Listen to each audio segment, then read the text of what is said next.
Eu te darei graças, Senhor, de todo o meu coração. Na presença dos poderosos te cantarei louvores. Voltado para o teu santo templo, eu me prostrarei e louvarei o teu nome, por causa da tua misericórdia e da tua verdade, pois engrandeceste acima de tudo o teu nome e a tua palavra. No dia em que eu clamei, tu me respondeste e alentaste a força de minha alma.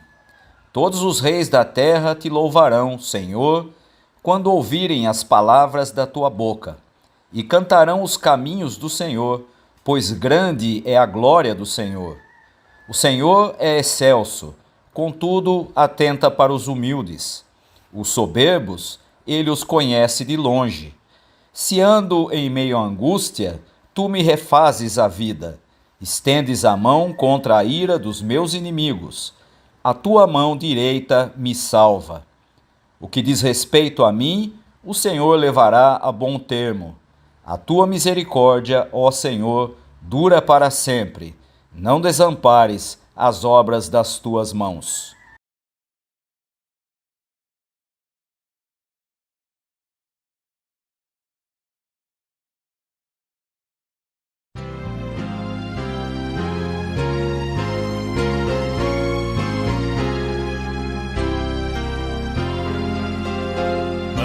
Deus de Abraão, louvai do vasto céu, Senhor, eterno e poderoso Pai e Deus de amor, augusto Jeová, que terra e céu criou, minha alma exaltará do grande eu sou.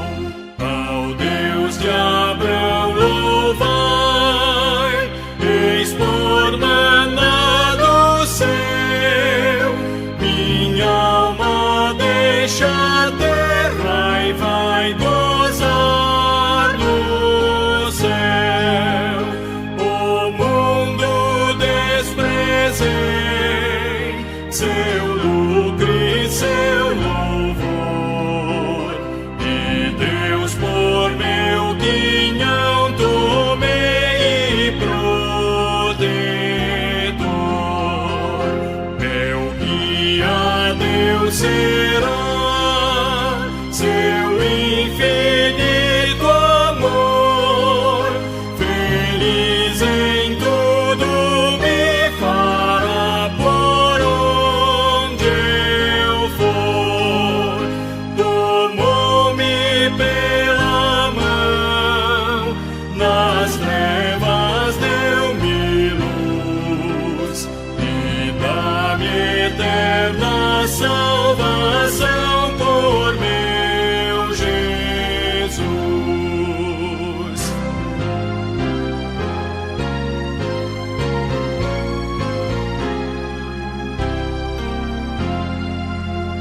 Meu Deus por si jurou, eu nele confiei, e para o céu que preparou eu subirei. Sua face eu hei de ver, confiado em seu amor, e para sempre engrandecer meu Redentor.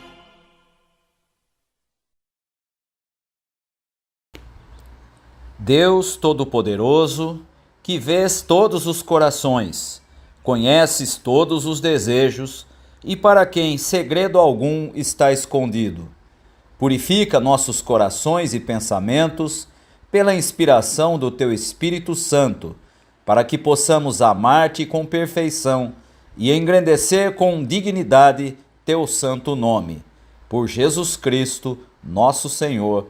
Amém. Quem pode ver os seus próprios erros? Purifica-me, Senhor, das faltas que cometo sem perceber. Livra-me também dos pecados que cometo por vontade própria. Não permitas que eles me dominem. Assim, serei uma pessoa direita e ficarei livre do grave pecado da desobediência a ti.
Ouçamos as boas novas. É Ele quem perdoa todas as tuas iniquidades, quem sara todas as tuas enfermidades, quem da cova redime a tua vida, que te cerca de benignidade e de ternas misericórdias. Em nome de Jesus Cristo, somos perdoados. Amém.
graça conhecer, quero adorar-te.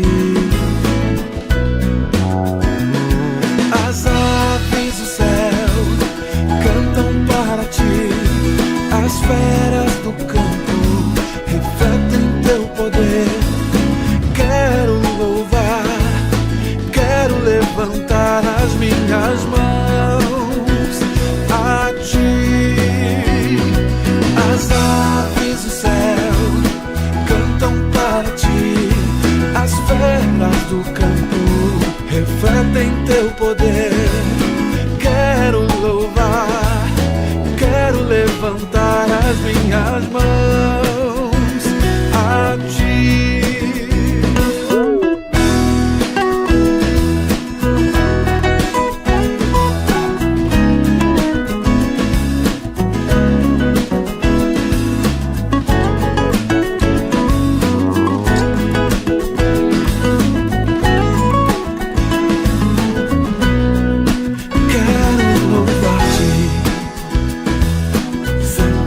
Eu quero louvar-te sempre mais e mais, buscar o teu querer, tua graça conhecer.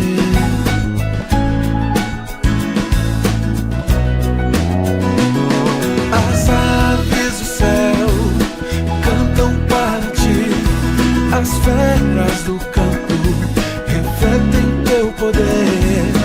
Quero louvar, quero levantar as minhas mãos a ti. As aves do céu cantam para ti, as feras do campo refletem teu poder, Senhor. Quero cantar, quero levantar as minhas mãos a ti. Quero louvar-te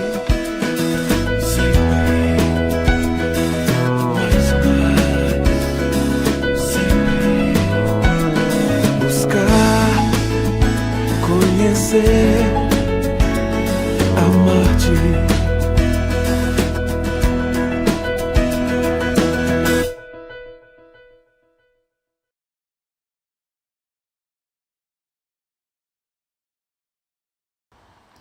Deus de toda graça, não podemos viver só de pão, mas de toda palavra que procede da tua boca. Faze com que tenhamos fome da tua palavra, para que sejamos alimentados hoje pelo pão da vida, Jesus Cristo, nosso Senhor, em cujo nome oramos. Amém.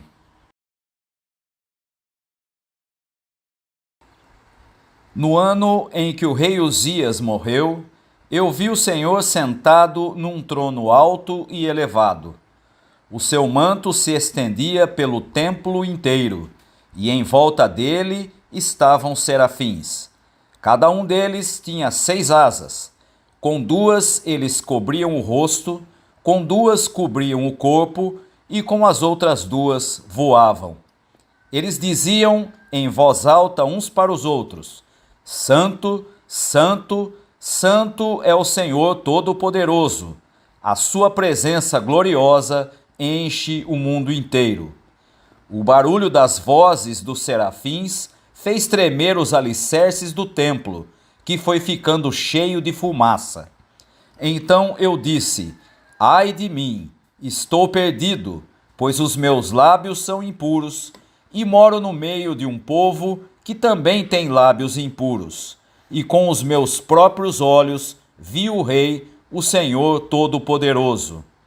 Aí um dos serafins voou para mim, segurando com uma tenaz uma brasa que havia tirado do altar. Ele tocou a minha boca com a brasa e disse: Agora que esta brasa tocou os seus lábios, as suas culpas estão tiradas e os seus pecados estão perdoados. E em seguida ouvi o Senhor dizer: Quem é que eu vou enviar? Quem será o nosso mensageiro? Então respondi: Aqui estou eu, envia-me a mim.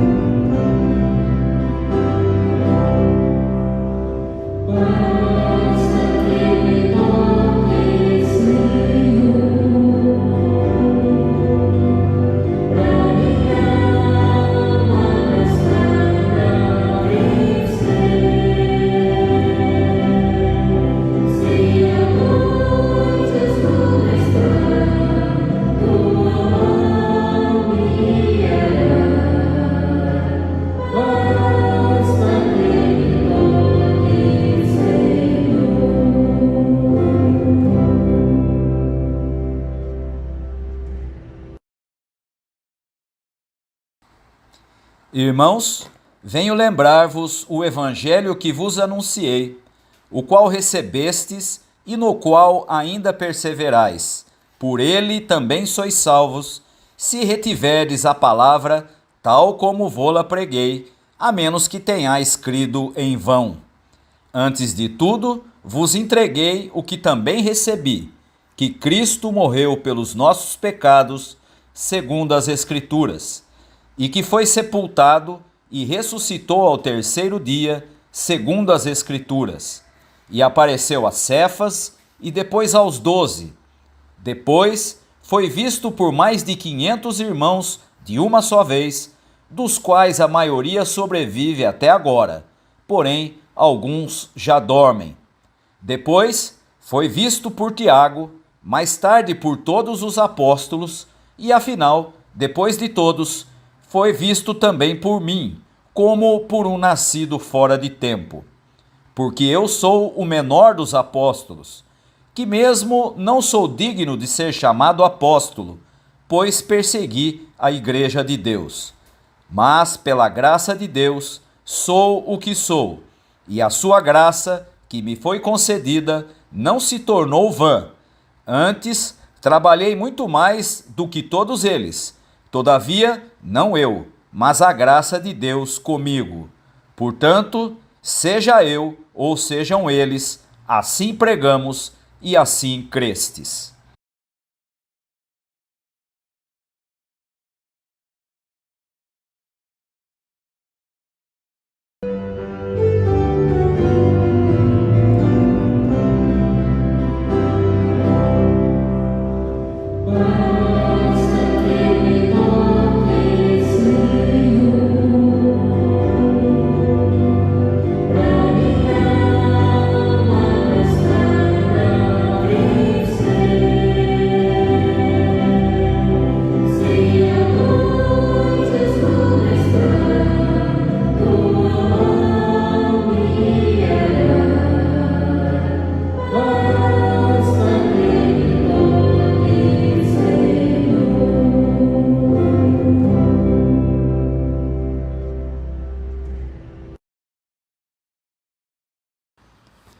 Certo dia, Jesus estava na praia do lago da Galileia e a multidão se apertava em volta dele para ouvir a mensagem de Deus.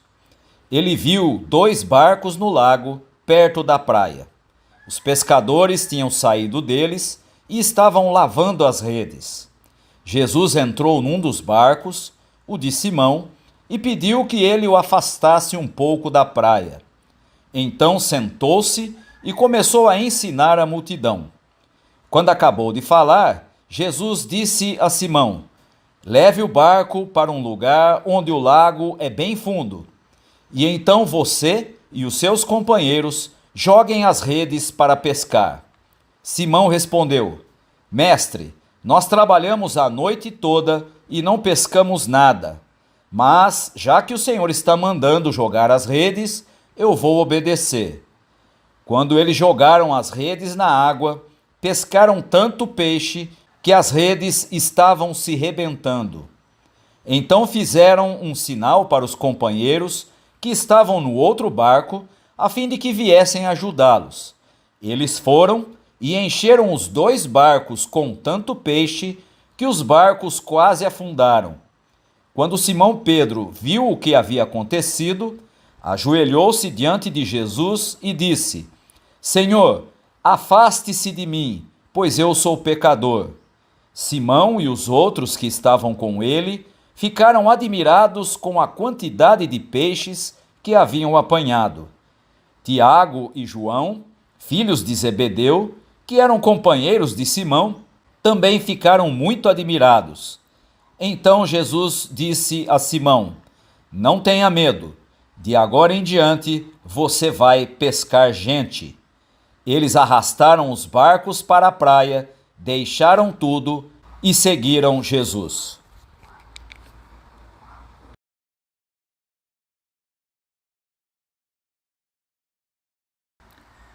Uma das marcas do ministério de Jesus era o fato dele usar sempre a linguagem da pessoa com quem ele estava falando ou do grupo para o qual ele estava falando. Você pode perceber isso de maneira muito simples quando Jesus se encontra com a mulher que foi buscar água no poço e ele oferece para ela uma água que mataria a sua sede de maneira completa. Da mesma maneira, você vai encontrar Jesus falando com Nicodemos, um dos mestres da lei, alguém que conhecia muito as histórias e a teologia do Antigo Testamento, e ele então fala que ele precisava nascer do alto. E até é interessante nós percebermos que Nicodemos não entende de início, o que mostra que ele não estava entendendo aquilo que era algo dentro da sua própria linguagem, do seu próprio conhecimento. E essa característica pode ser encontrada também no texto da nossa meditação, da nossa reflexão de hoje, em que Jesus se encontra com os pescadores, pessoas que estavam acostumadas com a vida, principalmente no chamado Mar da Galileia, que viviam da pesca, e ele os convida a serem pescadores de homens. O texto da nossa reflexão começa dizendo que Jesus estava próximo à praia do Lago da Galileia e a multidão estava se apertando em volta dele para ouvir aquilo que ele tinha para dizer. E logo no versículo 2, nós somos informados que os pescadores estavam fazendo a parte que lhes cabia depois do trabalho no lago. Ou seja, eles estavam lavando as redes. E essa atitude tão trivial, tão óbvia de lavar as redes depois do trabalho de pesca, nos conduz a pensarmos que não se pode atropelar a sequência das coisas. Em outras palavras, o que nós estamos afirmando é que, independente de qual seja a nossa atividade, independente de qual seja o tipo de vida que a gente leve, nós vamos sempre nos deparar com rotinas, com coisas que são triviais, mas que fazem parte da nossa vida, que fazem parte do nosso dia a dia e que precisam, como acontecia com esses pescadores, fazer parte também daquilo que era a sequência natural das coisas. O versículo 3 nos informa que Jesus entrou num dos barcos, o barco que era de Pedro, Simão, e pediu que ele o afastasse um pouco da praia, e dali então ele começou a ensinar a multidão. Mas nós queremos focar a partir do versículo 4, quando nós encontramos a afirmação que depois que Jesus acabou de falar, ele se dirige a Simão e diz: leve o barco para um lugar onde o lago é bem fundo, e então você e os seus companheiros joguem as redes para pescar. Esse versículo 4 é importante nesse texto porque mostra que Jesus usa o que está à mão para ensinar, partindo sempre das coisas conhecidas para revelar o que realmente é importante. Aqui é o ato de pescar que é usado como exemplo.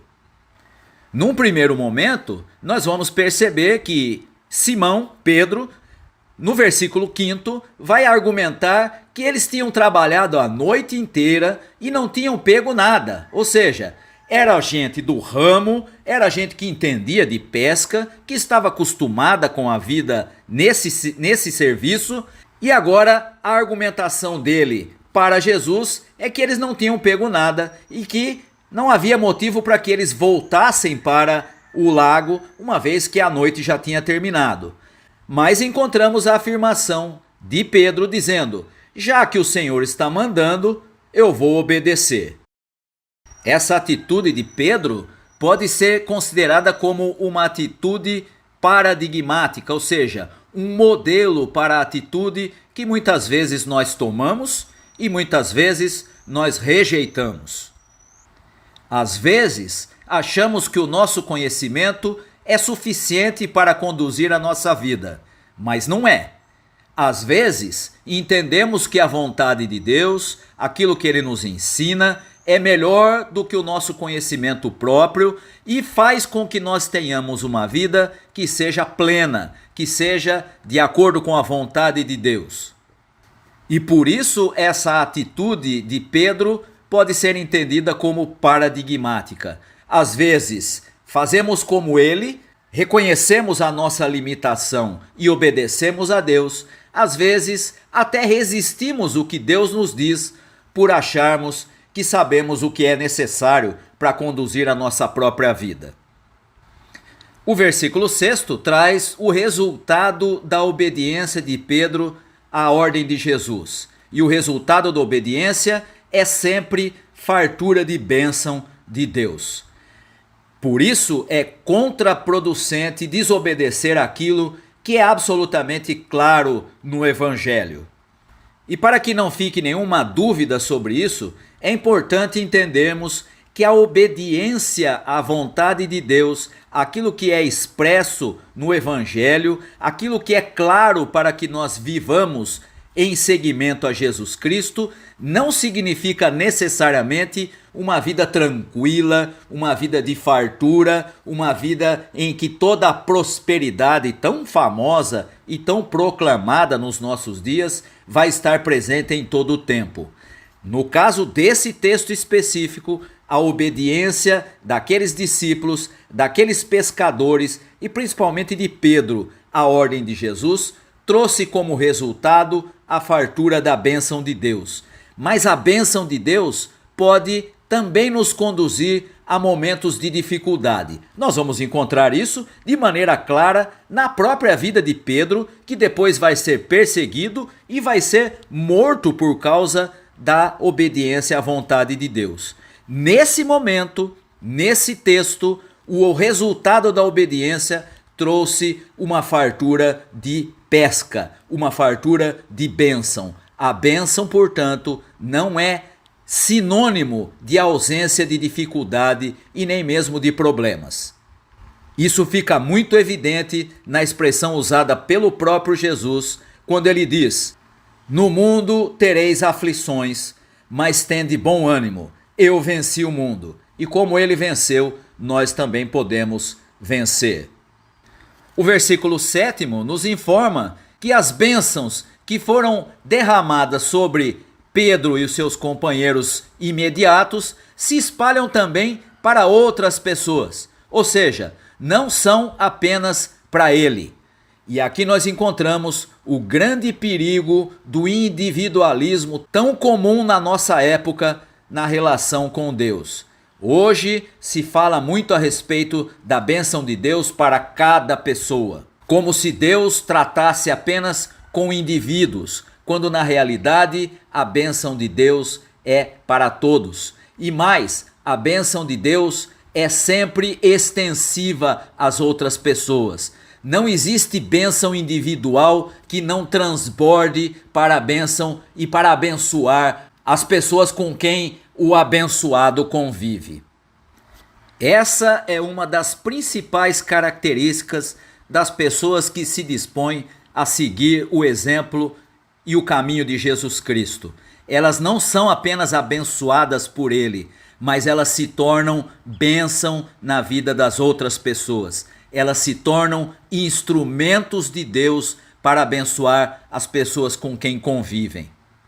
E perceba que o versículo 7 usa até uma linguagem bastante exagerada, aquilo que nós chamamos de superlativo, para dizer que havia tanto peixe que os barcos quase afundaram. Ou seja, a bênção era muito grande.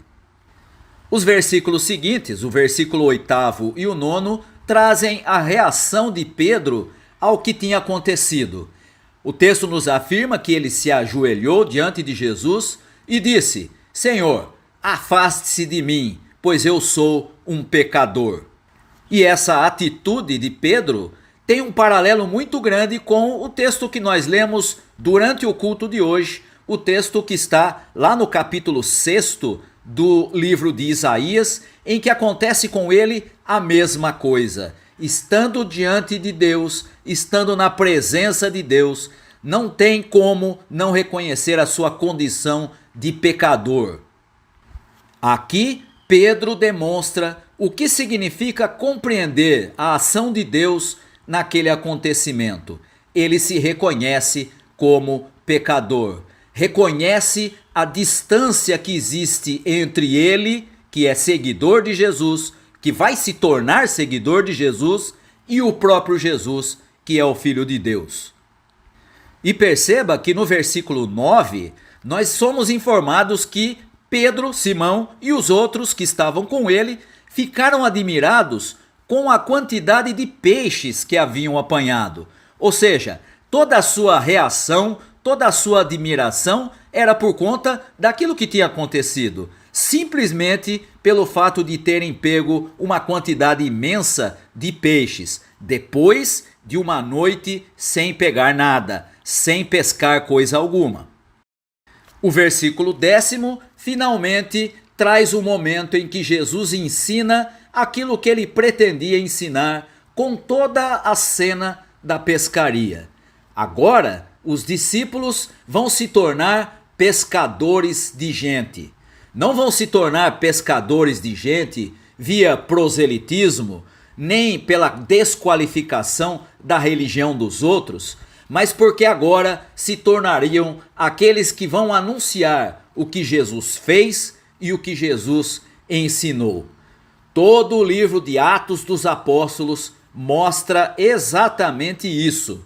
Mostra que esses homens, pessoas chamadas por Jesus, pessoas comuns, pescadores, pessoas sem instrução, pessoas sem grande importância na sociedade, que não eram eloquentes, que não tinham grande capacidade de convencimento, se tornam, no livro de Atos, aqueles que vão anunciar a mensagem transformadora do Evangelho e vão se tornar capazes de transmitir essa mensagem por causa da presença do Espírito Santo na vida deles, na vida de pessoas simples que estavam seguindo a Jesus. É isso que significa pescar gente.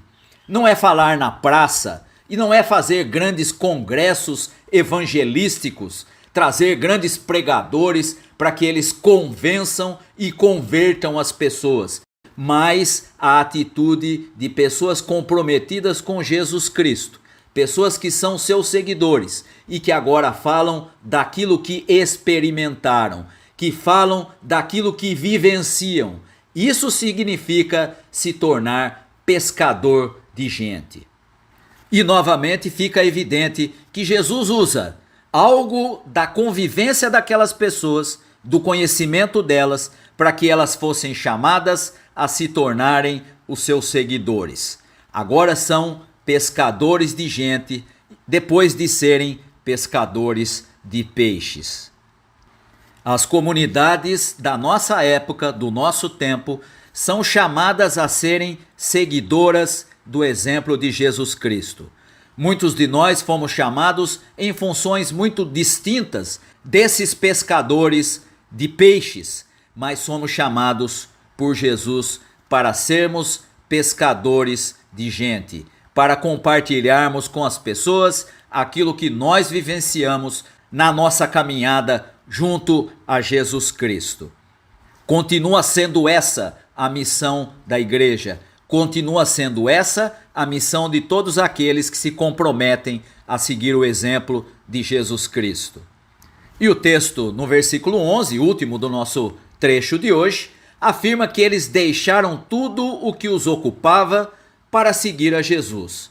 E isso torna claro que não pode haver divisão de fidelidade no reino de Deus. Jesus precisa ser sempre o centro. Ele deve ser aquele a quem seguimos. Daí nós vamos entender o seu ensino lá no versículo 33 de Mateus, capítulo 6. Ponham em primeiro lugar na sua vida o reino de Deus e aquilo que Deus quer, e Ele lhes dará todas essas coisas. A fidelidade ao chamado de Jesus Cristo para segui-lo é de tal forma exigente que nós não podemos dividir com nenhuma outra coisa. Por isso nós precisamos ter a consciência de que se realmente estamos seguindo a Jesus Cristo, precisamos ser pescadores de gente. Precisamos testemunhar às pessoas aquilo que Jesus fez na nossa vida para que eles também sejam alcançados pela mesma mensagem, para que eles sejam transformados, não pela nossa eloquência, não pela nossa capacidade de convencimento, mas pelo Espírito Santo que dá vida às pessoas por meio da mensagem que é proclamada pelos seguidores de Jesus Cristo. Assim, que a nossa fidelidade não seja dividida, que o reino de Deus possa ser prioritário na nossa vida, que Jesus ocupe sempre o centro das nossas vidas, para que nós sejamos realmente pescadores de gente, eficientes, porque estamos debaixo do controle e da direção do Espírito Santo em nossas vidas.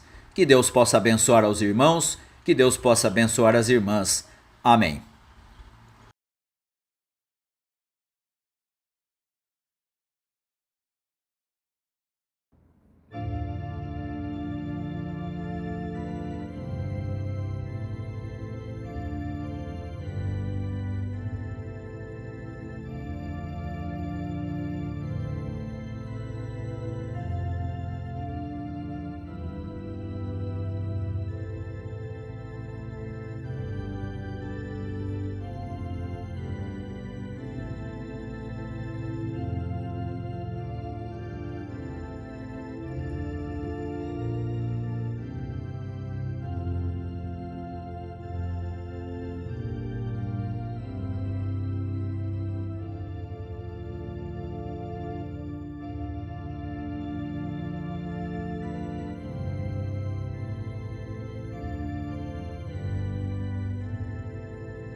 Recebei a bênção.